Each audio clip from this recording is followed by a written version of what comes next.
Disha, good morning. First, thank you very much for joining us on this Inspire and Connect TV set. It's wonderful to have you here.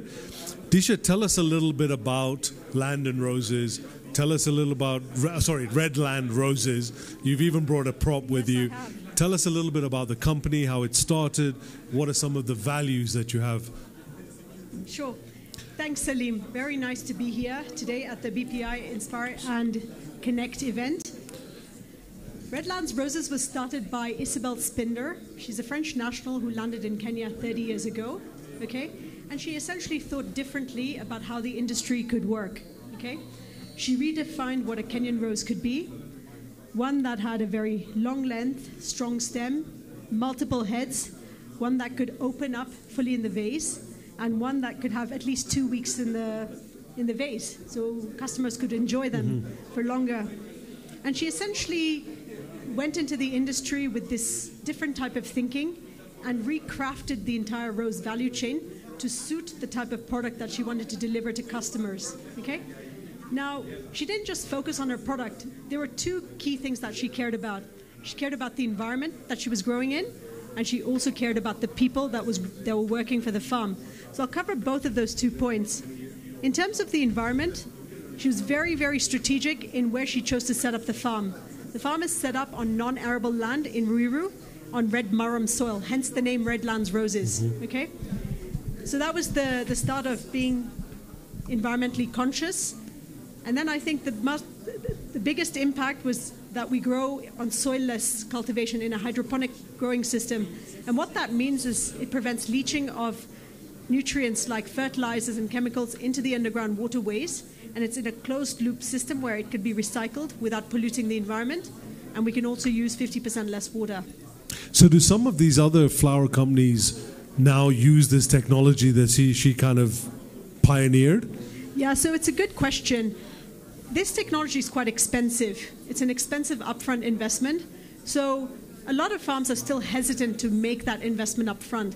But I think today we live in a world where you can't get away from all the negative articles that are coming up about the flower, the flower industry, and the fact that it's a very polluting, the perception is that it's a very polluting industry.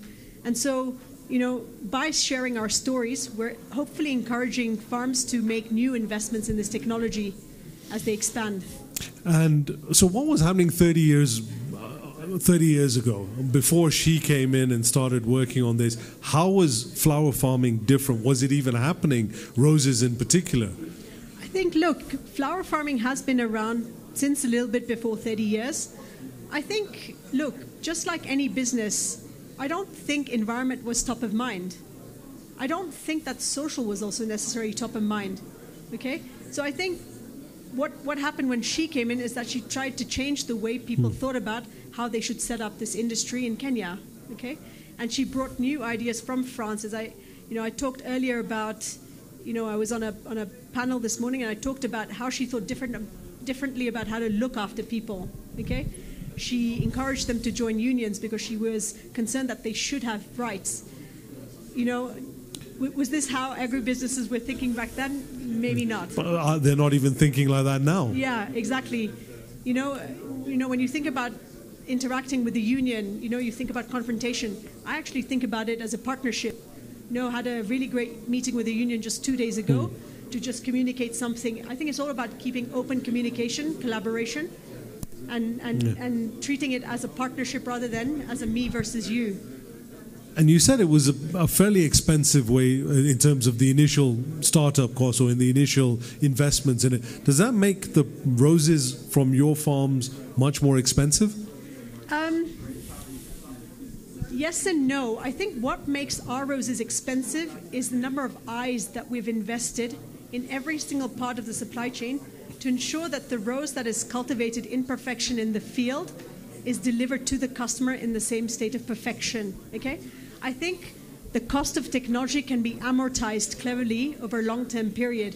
I don't think that that's what contributes to the expensiveness of the rose itself.